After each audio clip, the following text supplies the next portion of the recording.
Hi, welcome to Way2News. ముందుగా నిన్నటి current affairs లో 10వ ప్రశ్నకు సమాధానం.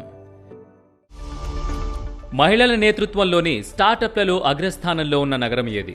ఏ Bengaluru, B Mumbai, C Delhi, D Hyderabad. సరైన సమాధానం ఏ బెంగళూరు. మహిళల నేతృత్వంలోని స్టార్టప్లలో బెంగళూరు అగ్రస్థానంలో ఉంది. అక్కడున్న 1783 స్టార్టప్లకు మహిళలు నాయకత్వం వహిస్తున్నారు. 1480 స్టార్టప్లతో ముంబై రెండో స్థానంలో, 1195 స్టార్టప్లతో ఢిల్లీ మూడో స్థానంలో ఉన్నాయి.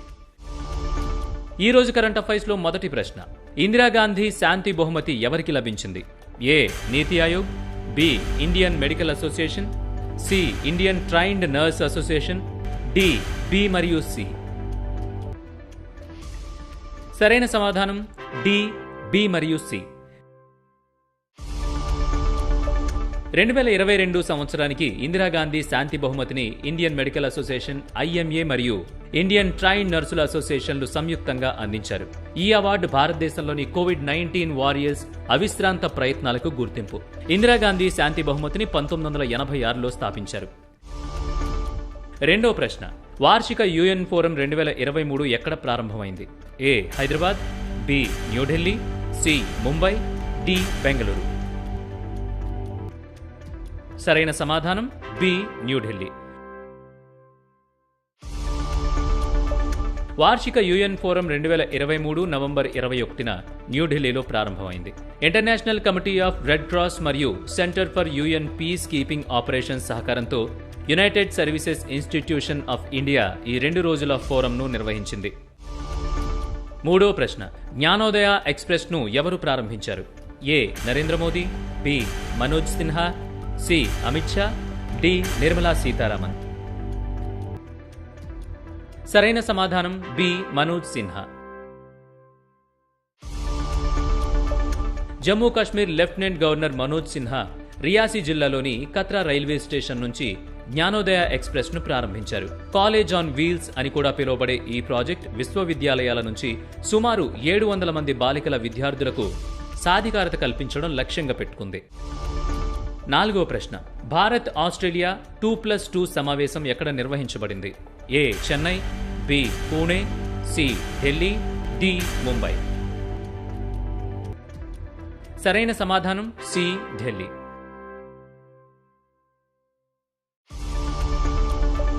భారత్ ఆస్ట్రేలియా 2+2 సమావేశం నవంబర్ 20న న్యూఢిల్లీలో నిర్వహించబడింది. ఈ సమావేశంలో రక్షణ మంత్రి రాజ్నాథ్ సింగ్, విదేశాంగ మంత్రి ఎస్ జైశంకర్ తో పాటు ఆస్ట్రేలియా మంత్రులు రిచర్డ్ మార్లెస్, పెన్నీ వాంగ్ పాల్గొన్నారు. ఐదో ప్రశ్న. భూకంపాల వల్ల ఏ దేశంలో ఎమర్జెన్సీ ప్రకటించారు? A Greenland, B Indonesia, C Mexico, D Iceland. సరైన సమాధానం డి ఐస్లాండ్.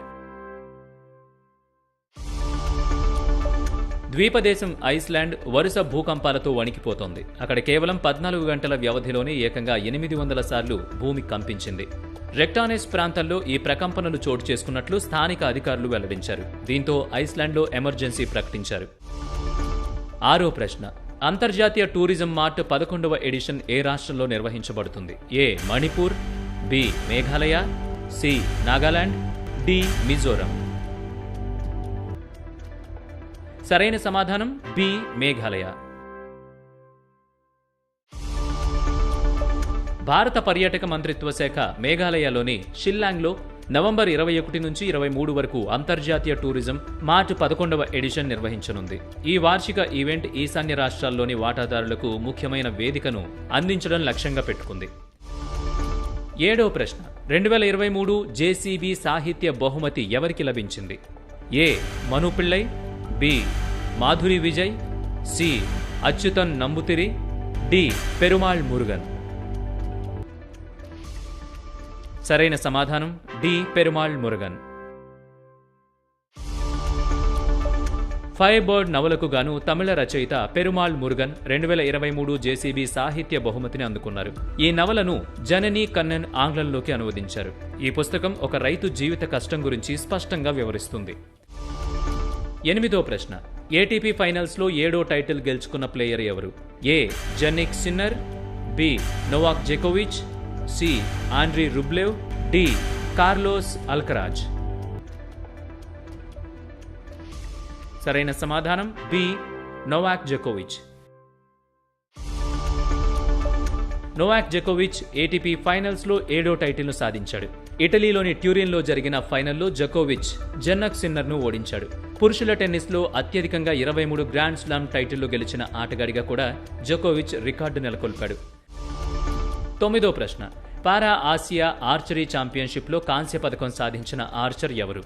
ఏ Sheetal, B Rakesh, C Sarita Devi, D Jyoti బలియన్.